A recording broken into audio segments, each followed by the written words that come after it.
Hello movie talks. ఇందాకే సుహాస్ గారి movie చూసి వచ్చిన ఓ బామా అయ్యో రామా బాప్రే, తట్టుకోలేని సినిమా చూస్తే పిచ్చి పిచ్చి పిచ్చిలేస్తుంది. ఇంకా ఏం అర్థమైతలేదు నాకే. అసలు సుహాస్ ఎందుకు ఇన్ని గానం ఒకటే 1 year లో ఎందుకు ఇన్ని గానం సినిమాలు చేస్తున్నారో నాకు అర్థమైతలేదు. అంబాజీపేట, ఇంకా గొర్రె పురాణం, అండ్ జస్ట్ మొన్ననే వచ్చింది, జస్ట్ ఒక్క 4 days బ్యాక్ వచ్చింది. ఏందది ఉప్పు 2 చాలు బ్రో.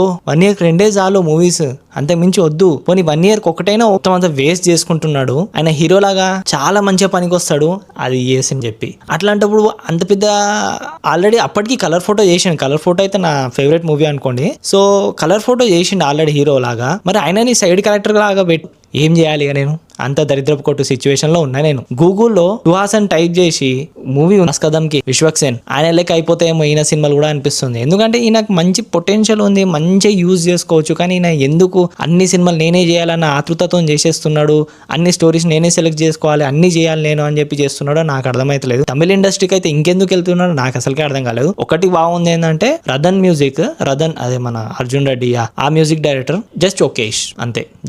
జస్ట్ ఓకేష్ మ్యూజిక్ ఉంది. ఆ సాంగ్స్ మనం పాడుకోవచ్చు. ఇక ఉంటారు ఇప్పటి వాళ్ళు అందరూ ఆ సాంగ్స్ అయితే పాడుకోనికి ఈజీగా పనికి వస్తుంది, నడిచిపోతుంది. సో ఇది సంగతి. నాకైతే మూవీ అసలు నచ్చలేదు. నేను ఎవరికి రికమెండ్ చేయను. ఓటీటీలో వచ్చినా సరే మూసుకొని కూర్చోండి అన్న చూడాలి. ఇంకా నాకైతే నచ్చలేదు మూవీ.